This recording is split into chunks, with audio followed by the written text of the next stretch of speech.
Olá, sejam todos bem-vindos a mais um vídeo aqui no canal Klebs RN e Riet, o seu canal de Riet do Mengão. E hoje vamos reagir aos cortes do programa da UOL Sports, e também, gente, vamos reagir ao Sports TV News, tá certo? Mauro César Pereira e o pessoal do Sport TV News debater aí a convocação do Samuel Lino. Antes disso, nação rubro-negra, eu quero indicar para vocês, tá? A melhor plataforma de streaming no momento. Você quer ter acesso a Netflix, Canal Combate, UFC, todos os jogos do Flamengo em 2025 e em 2026?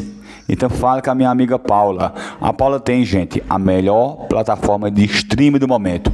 São mais de 500 canais abertos e fechados. Netflix, Canal Combate, UFC, todos os jogos do Mengão, em 2025 e 2026. Campeonato Brasileiro, Copa do Brasil, Libertadores da América. Pacotão completo que cabe no seu bolso. Apenas R$ 29,90 por mês. E o bom da stream da Paula é que ela serve para o seu celular, tablet, notebook, computador, TV Box e TV Smart. Eu vou deixar o link do WhatsApp da Paula para você entrar em contato com ela no primeiro comentário fixado. Gente, então quando vocês comentem os vídeos aqui na parte de comentários, o primeiro comentário é o meu. Tem um link aí azul. Só clicar no link e fala com a Paula através do WhatsApp, beleza? Fechou? Agora vamos reagir. Reagir à convocação do Samuel Lino para a seleção brasileira. Vamos de Riet? Vamos reagir? Olha só. Frisar o seguinte, quando um time como o Flamengo, como o São Paulo, prioriza outra competição e põe um time misto na Copa do Brasil, ele não sabe que a Copa do Brasil vai ser decidido depois das outras competições. Sim. Se soubesse, talvez tivesse outra alternativa, outra forma de pensar. Não, o Flamengo certamente. Ou seja, é bizarro. Não, você poderia pensar, não, peraí, se eu chegar até aqui, depois só vou resolver isso depois do Brasileiro, depois da Libertadores, da Sul-Americana. Vamos fazer uma forcinha. Então vamos fazer uma força aqui, porque depois a gente pode ganhar esse negócio também, lá perto do Natal, né? Mas não, mudaram no meio do caminho. Eu acho que é importante frisar que, independentemente do dinheiro, teve um técnico uma vez que falou que com um time de 200 milhões ele faria o Rapa, né? Sim. Ele ia passar o rodo, ganhar todo mundo, ganhou nada. Ganhou nada. Certo treinador muito badalado, o subestimado, dizem inclusive. O Felipe Luiz é um técnico que não comanda o time profissional há menos de um ano. Teve seus erros. A derrota para o Central Córdoba teve culpa dele também. A derrota para o Santos foi uma vergonha aquela atuação. O Flamengo já fez teve algumas flamengadas esse ano. A primeira fase da Libertadores foi tétrica, uma classificação dramática num grupo fácil até. Mas o trabalho dele, quando você vê atuações como contra o Chelsea no Mundial e o jogo como o de ontem, contra o Internacional, tem que ser também destacado, né? Um cara que está há pouco tempo na função, porque o time joga, né, cara? O time joga, ele está conseguindo fazer o time pressionar, de fato, recuperar a bola. Você vê a mudança de comportamento do Pedro. Não é só o Pedro põe os gols que faz, ele participa jamais do jogo. Já mudou toda aquela confusão, o esporro em público e tal. Aquilo, de certa forma, parece que foi equacionado, né? E o cara, a gente sempre fala, o Pedro, se ele participar mais do jogo sem bola, vai ser um atacante melhor, isso é óbvio, né? Então, acho que tem esse ponto importante, né? E o Samuel Lino ontem foi, assim, bem impressionante. Desde o primeiro jogo ele começou bem, ele é o contrário dos pontas que geralmente chegam e cruzam aleatoriamente, jogam na área. Ele sempre observa e busca um passe, seja um cruzamento, seja uma bola rasteira, ele sempre busca um passe. Ele é muito lúcido quando chega naquela zona do campo. É um atacante de um nível acima. Não dá para comparar, por exemplo, ele com o que produz. E o Cebolinha, todo o tempo que está no Flamengo. Também veio da Europa, mas você pega o Cebolinha e pega o Samuel, é totalmente diferente. Cebolinha teve momentos, né? E nunca justificou o investimento elevado que foi feito nele. Esse rapaz, em pouco tempo, você vê que ele produz muita coisa, gera muito jogo. Agora, não esperem dele, né? Tem que falar isso, que tem cada idiota em rede social, que ele faça uma porrada de gols, que ele não é um número 9, né, meu amigo? Ele é um 11. Sobre isso que você falou sobre o Pedro, ele fez um hat-trick, tem reportou 6, na verdade, né? Que o gol do Luiz Araújo, a jogada toda dele, que eu falei, o Pedro, ele resvala na bola. Então a assistência, para efeito estatístico, vai pro Pedro, mas se o Pedro nem toca na bola, ela chega no Luiz Araújo ali. Tendo até cortado do banco por excesso, tem o Ayrton Lucas, né? Eu só vejo, e acho que o torcedor do Flamengo tem que nesse setor, e por isso a convocação do Ancelotti foi tão boa pro Flamengo, Só na zaga que eu acho que o Flamengo tem 3 jogadores excepcionais, muito bons, mas só tem 3. O resto são meninos que o Felipe Luiz não tem utilizado. Ele tem preferido colocar em quase todas as partidas o Léo Ortiz e o Léo Pereira. O Danilo tem um ou outro problema de lesão recorrente, mas nos outros setores tem sobra. Praticamente sobra em quase todos os outros setores do elenco. Não tem chance, Mauro, de o Flamengo contratar alguém, um zagueiro, para essa janela ainda? Porque eu acho que é uma posição que deveria ir atrás, não? O que eles dizem é que só vão contratar se surgir alguma oportunidade, ou seja, alguma situação de jogador, imagina assim, livre, final de contrato, como foi o próprio Alexandro no ano passado, né? Houve a contusão do Vinha, também o Ayrton Lucas se machucou, e o Alexandro não estava mais sendo utilizado lá na Juventus, aí antecipou a rescisão de contrato, que não renovaria, ele veio para o Flamengo. Fora isso, não deve contratar. Eu acho que esse é um dos pontos que eu questiono do Felipe. Eu acho que ele deveria ter utilizado o João Vitor, o zagueiro que eles gostam mais, que tem mais saída de bola, dos dois que formaram a dupla no sábado no jogo com o Barcelona, o outro é o Iago, né, que jogava com o Vitor Reis na seleção brasileira, fazia uma dupla de zagueiros, várias vezes, sub-20. E acho que ele deveria, em jogos mais fáceis, ter treinado. Ontem, por exemplo, não me lembro agora se estava no banco o menino. É jogo para você colocar. Pra sentir um pouco o jogo. Um pouco de ritmo. Joga ali 20 minutos, 15 minutos, 30 minutos. Sabe, sente a torcida, tudo, posicionamento, os colegas. Joga com o Jorginho uns minutos, que é um privilégio qualquer um. O Jorginho deita e rola, né? Impressionante também. Ele controla aí tudo no meio campo ali. É um jogador que ele eleva o nível dos demais. E ele e o Saúl. Ontem o Felipe deu o meio com o abraço a torcer também, que de certa forma, né? Ele não disse que não usaria o Saúl como volante, mas ele disse numa coletiva há algumas semanas que preferencialmente queria o Saúl na função do Gerson, com ele ponta armador ali, né? Um meia que joga pela... como é Everton Ribeiro, né? Esses caras jogam assim. Mas ele acabou colocando contra o Internacional, deu super certo e acho que aumentou ali a concorrência, né? Com o Pulga, com o De La Cruz, com o Alan, com o Everton Araújo. Ele tem muito material humano. E ontem muita gente lembrou do Gerson, né? Sim. Porque o Gerson não tem sido muito utilizado lá no Zenit, entrando no final do jogo, não foi convocado. Ele vinha sendo convocado. Viu com colegas do Zenit serem convocados, porque se só ele ficar fora, você pensar, não foi não, ele convocou 2 do Zenit. E não chamou o Gerson, pode ser que ele, já conheço, quero conhecer outros, pode ser, mas não foi convocado, o fato é esse. Não foi convocado, não tem jogado tanto assim. E agora o time se acertou sem ele, porque houve uma queda também, muito em função disso, né? Ele perdeu o lado direito todo. Era importante ali o Gerson com o Wesley. E agora o time já se acerta sem ele, ou seja, o time já vai se regenerando e ele vai ser menos lembrado, né? Aí é aquela coisa de gestão de carreira, né? Podemos esperar a entrevista do pai já? Mas isso aí já tem... Bom, vive esse bom momento, né? E com um jogador que agora foi convocado para a seleção brasileira. O Samuel Lino foi chamado por Carlo Ancelotti.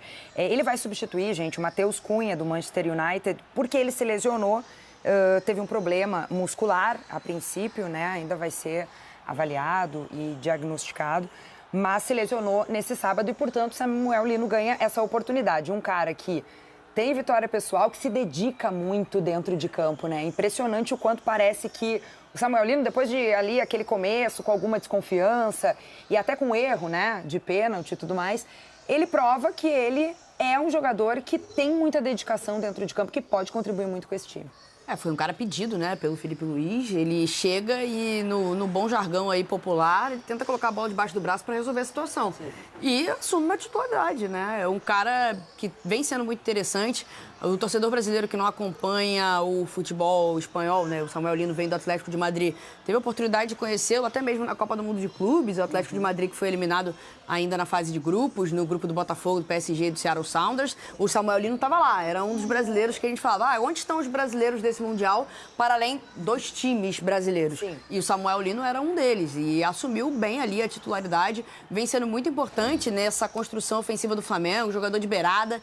Ele tem o desequilíbrio do 1 contra 1 também, ele tem essa agilidade, né? É um jogador que fisicamente ele nem é tão forte assim, mas ele consegue muito bem na condução de bola, no drible, né? Ludibriar ali o seu adversário, enganar o seu adversário. E isso é muito importante pensando até mesmo em seleção brasileira. Claro que pensando em Flamengo, tá sendo um cara desequilibrante, mas pensando em seleção brasileira, levando em consideração que muitas vezes os jogos de seleção e até mesmo jogos de Copa do Mundo, pensando no médio prazo, são jogos mais amarrados, que os dribladores eles vêm, entre aspas, aí, perdendo ganhando espaço. A gente fala muito de um futebol muito tático, de muita entrega técnica, mas que muitas vezes perde essa característica do 1 contra 1, do cara que realmente faz o improvável. O Samuel Lino pode ser um desses caras, né? A gente falava sobre ele estar na pré-lista, acabou sendo convocado, acho que até de forma muito merecida, e a gente espera que ele consiga render na seleção brasileira, que não sinta o peso de vestir a amarelinha, como não sentiu o peso de vestir a camisa do Flamengo. Eu tô muito curiosa para ouvir do Coutinho como é que ele pode render bem assim na seleção brasileira, e já trago para discussão alguns números do Samuel Lino. São só 8 jogos pelo Flamengo até aqui, 6 participações diretas em gols, com 2 marcados e ainda 4 assistências. Acho que já são números que mostram as credenciais.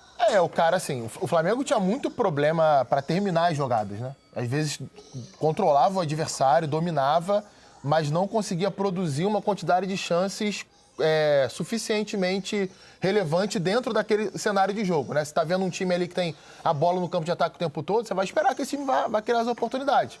E muitas vezes o problema era justamente aquilo que o Samuel Lino traz de melhor para o Flamengo.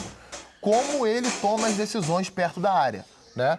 A Belly citou a habilidade que ele tem, é um jogador repertório de drible em espaço curto. Isso foi, para mim, o principal que fez o Flamengo trazê-lo ao clube. A capacidade de enxergar os companheiros bem posicionados dentro da área para servir ou até mesmo finalizar. Enfim, a forma como ele vai concretizar aquela jogada. Estava até dando uma olhadinha aqui na quantidade de jogadores da seleção para o lado esquerdo do campo convocados dessa vez, né? Porque se a gente for ver, o Matheus Cunha não é um homem de lado, ele é um homem central de ataque, né? E até na última convocação jogou muito bem contra o Paraguai, como um jogador que saía da área e vinha circular na intermediária. Para o lado esquerdo hoje, a gente só tem o Gabriel Martinelli para essa data FIFA, que foi o titular, inclusive, do jogo contra o Paraguai. Eu acho bem provável que o Ancelotti dê oportunidade, se não como titular em um dos jogos, mas entrando no segundo tempo. E vale lembrar o seguinte, é um jogador que está no radar da seleção há um tempo, né? Eu lembro que na apuração dos colegas aqui, nosso colega Caio Mota uma vez apurou que ele estava na pré-lista ainda era do Dorival Júnior naquela ocasião, ainda era jogador do Atlético de Madrid. Ajuda muito defensivamente também. No Atlético, a melhor temporada dele, ele não jogava como ponta, era como ala. Eram 3 zagueiros e ele jogando como ala esquerda, mesmo não sendo um jogador canhoto, é um jogador destro, mas funcionava muito bem, fechava a linha de 5 atrás. Faz esse vai e volta com facilidade. É um jogador, assim, muito diferente em se tratando de futebol brasileiro, né? Quando ele foi contratado, o Felipe até ironizou algumas declarações que muita gente deu, né? Mas será que ele vale tudo isso? É porque muita gente não acompanha, de fato, com regularidade o futebol de lá. Eu não estou julgando ninguém, cada um sabe o que faz, mas quando você vai analisar um jogador, você tem que acompanhar, tem que ver ele mais vezes dentro de campo para saber se ele vale ou não aquilo ali. O Felipe Luiz, numa entrevista recente, disse que ele vale o dobro, talvez o triplo, né? Então é isso, ele tem a confiança do treinador, mas ele também está mostrando por que tem essa confiança dentro de campo. Acho que é bem interessante. Samuel Lino, então, convocado para a seleção brasileira. Vamos ver se ele pode aparecer aí, entrando em campo, como titular ou não, com Carlo Ancelotti nesses jogos aí eliminatórios. Nação, vamos lá. Samuel Lino, convocado, deve fazer sua estreia pela amarelinha contra o Chile. Ele já vinha sendo observado há muito tempo, tá? Pela seleção brasileira, desde a época que ele jogava na Espanha. Torço muito para o Samuel, que ele consiga desempenhar seu melhor futebol, que ele consiga dar alegrias, não só à seleção brasileira, como também a nós rubro-negros.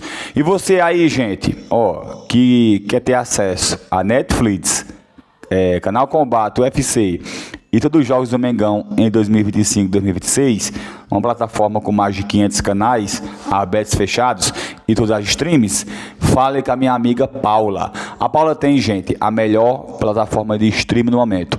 Mais de 500 canais abertos, fechados. Todos os jogos do Mengão 2026 e 2025. Campeonato Brasileiro, Copa Brasil, Campeonato Carioca, Libertadores da América e muito mais. Além de ESPN, Fox Sports, pacotão completo por apenas R$ 29,90 por mês. Você vai entrar em contato com a Paula através do link do WhatsApp dela que eu deixei no primeiro comentário fixado. Onde vocês comentam os vídeos, aqui na página de comentários, primeiro comentário é o meu. Tem um link aí azul. Só clicar no link, tá certo? Também convido você a se inscrever aqui no canal. Ó, deixa o like, gente. Deixa o like aí para você me ajudar aqui eu bater a meta dos 100 mil seguidores, beleza? Ó, Papai do Céu abençoe a todos. Beijo do Flagreiro, Clebson. Tamo juntos. E cola em mim, minha nação rubro-negra. Valeu, gente. Fui!